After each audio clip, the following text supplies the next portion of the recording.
Et nous revoilà de retour. Et on va entamer notre seconde partie du programme qui va concerner la recherche scientifique et l'importance qu'accorde le gouvernement égyptien à la recherche scientifique. Et cela, bien entendu, en rapport avec la visite du président Abdel Fattah al-Sisi, puisque les pays de Visegrad sont aussi assez avancés dans ce domaine. Pour parler de ce sujet, j'ai le plaisir d'avoir avec nous au studio Madame Lorraine Habib, analyste en développement durable au ministère de la Planification. Nous sommes très ravis de vous avoir avec nous. Merci. Et on va commencer par un reportage qui parle justement des efforts du président Abdel Fattah al-Sisi, qui s'est réuni avec le Premier ministre Dr Moustapha Madbouli et le ministre du pétrole et des ressources minérales, l'ingénieur Tariq Al-Molla, et le ministre de l'enseignement supérieur et de la recherche scientifique, Dr Khaled Abdel Ghaffar. La réunion a porté sur le rôle des institutions de recherche scientifique dans l'utilisation des applications des technologies modernes au profit des projets de développement de l'État. Un reportage et on se retrouve tout de suite après.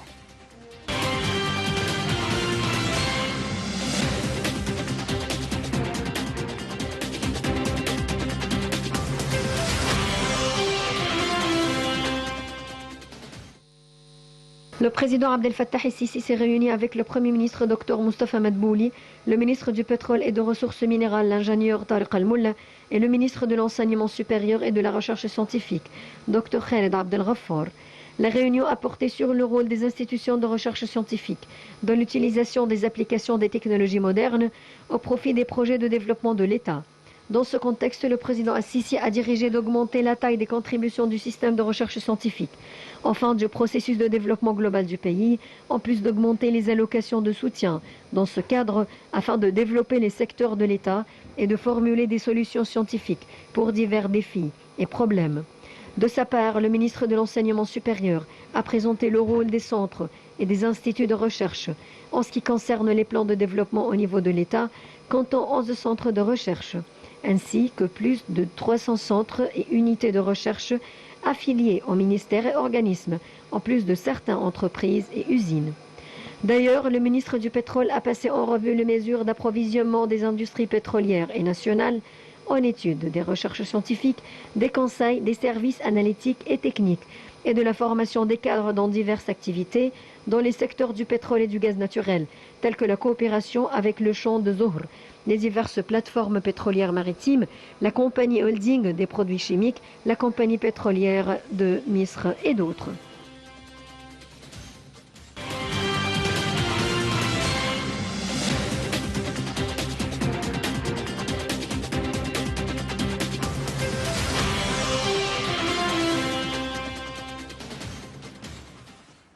Et nous revoilà de retour et nous allons parler avec Madame Lorraine Habib.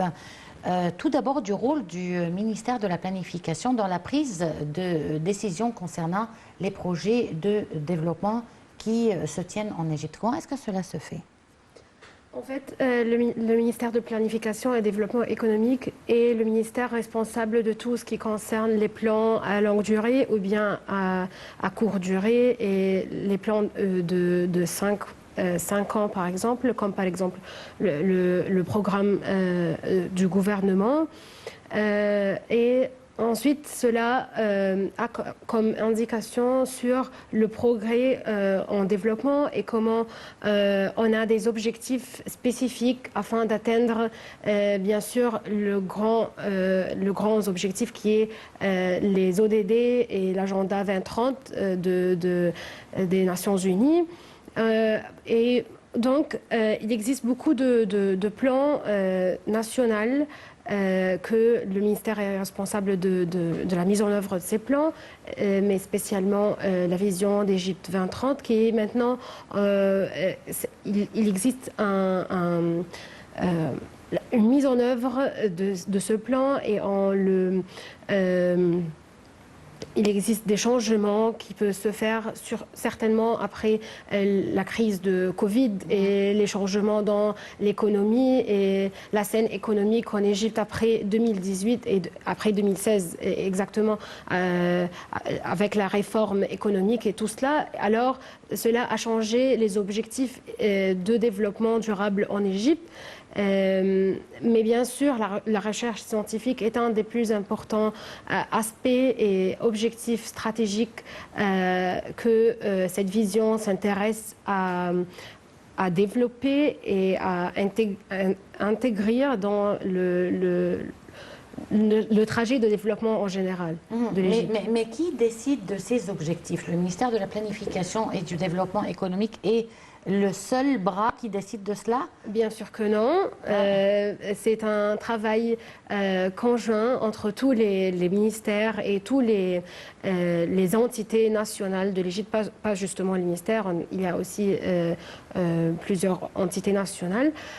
Et aussi, il existe un engagement de tous les acteurs politiques et tous les acteurs dans notre société. Par exemple, on a la société civile, on a les compagnies de secteur privé, on a les chercheurs et les scientifiques, les professeurs des universités, on a des experts, un grand groupe d'experts qui sont avec nous, mais c'est justement une coordination qui se fait sous la responsabilité du ministère de Planification et Développement économique. Mais bien sûr, c'est un travail et une coopération conjointe entre tous ces entités et organisations. Et comment la pandémie, est-ce qu'elle a pu changer les objectifs justement du développement en Égypte? Vers quel sens? Par exemple, on a vu que dans un domaine comme celui des technologies et de la digitalisation, c'est quelque chose qui est vraiment demandé aujourd'hui suite à cette Covid qui a fermé je vous dirais pas seulement des villes, mais des pays entiers. Exactement. En fait, il n'y a pas de changement d'objectif. Ces objectifs doivent être spécifiques et à longue durée. Mais comment on prend ou bien comment on travaille sur ces objectifs, ça a changé après la crise de Covid-19. Concernant la technologie et la recherche scientifique, comme le président Abdel Fattah el-Sisi a dit, qu'on doit augmenter les dépenses gouvernementales sur la recherche scientifique. En 2020-2021, c'est 28 milliards livres égyptiens, ce qui représente 1,1 du PIB. Ce nombre était 0,7% du PIB en 2018. Et aujourd'hui, il est combien? 1,1%. Donc, il a presque triplé ou doublé? On peut dire un peu. Presque doublé. Oui. Et bien sûr, c'est une étape très importante dans le développement de la recherche scientifique en Égypte. Et ça vient bien sûr de l'expérience de Covid-19 qui a vraiment montré que la recherche scientifique est essentielle pour surmonter beaucoup de problèmes et de défis que n'importe quel pays peut s'affecter par ces crises-là. Et alors, c'est vraiment une étape très positive et très importante dans le développement de la recherche scientifique et des technologies en Égypte. Bon, pourquoi, à votre avis, et selon le ministère, bien sûr, l'Égypte n'est pas très développée sur le plan de la recherche scientifique? Qu'est-ce qui nous manque? Je pense, parfois, on sait bien sûr qu'il existe beaucoup de chercheurs qui émigrent et laissent le pays. Ça, c'est un des problèmes. Ils préfèrent de travailler... Les bons éléments, vous parlez. Ils préfèrent de travailler d'ailleurs, mais aussi parce que peut-être cet esprit de recherche scientifique n'était pas très enraciné chez les institutions de recherche en Égypte. Mais maintenant, il existe un changement dans cette perspective. On donne plus d'importance à la recherche scientifique, on donne plus de moyens à aider les chercheurs. Il existe plus de d'aide financière aussi. Et maintenant, on remarque une augmentation dans les dépenses gouvernementales. Et non seulement cela, il existe des investissements privés en ce qui concerne la recherche scientifique. Donc, c'est une indication très positive sur le développement de la recherche scientifique en Égypte. Bon, le sommet auquel participe le président Abdel Fattah el-Sisi, ce sommet de Visegrad, il réunit des pays comme la République tchèque, la Hongrie, la Slovaquie et la Pologne, qui sont quand même des pays assez avancés dans le domaine de la recherche scientifique. Est-ce que vous pensez qu'il y aurait un échange quelconque ou une manière de profiter de l'expérience de ces pays-là pour l'Égypte? Okay. En fait, ces pays-là sont des plus élevés et des plus développés en ce qui concerne la mise en œuvre des ODD et de l'agenda 2030 de développement. 2030 de développement durable. Et c'est depuis, dans plusieurs secteurs, il excelle dans plusieurs secteurs, comme par exemple ce qui concerne la technologie, l'environnement et le climat, et la recherche scientifique et l'innovation. Et bien sûr, un type de coopération entre l'Égypte et les pays du groupe de Visegrad, ça montre qu'il y aura beaucoup de coopération et beaucoup de partage d'expériences dans plusieurs domaines qui vont nous aider à apprendre de leur expérience les bonnes pratiques. Oui, les bonnes pratiques à faire. En fait, ces pays sont les plus aussi développés en ce qui concerne le SDG Index, l'indice des ODD. Et c'est un rapport très important un rapport annuel très important. Et l'Égypte aussi a un score qui n'est pas très mauvais. Et en le comparant avec les pays de l'Afrique, par exemple, nous sommes la 4e. Et avec les pays arabes aussi, nous sommes la 4e. Donc, il existe beaucoup d'étapes et beaucoup de développements en ce qui concerne la mise en œuvre de l'agenda 2030 en Égypte.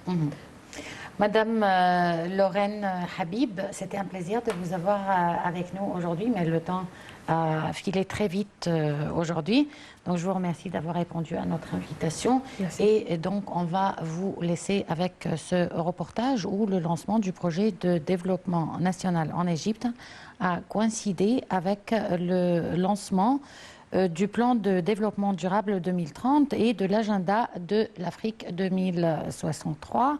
Feuille de route pour le développement de l'Afrique qui a bien sûr influencé les plans mondiaux et africains. Un reportage et à demain avec un nouveau collègue. Au revoir. Le lancement du projet de développement national en Égypte a coïncidé avec le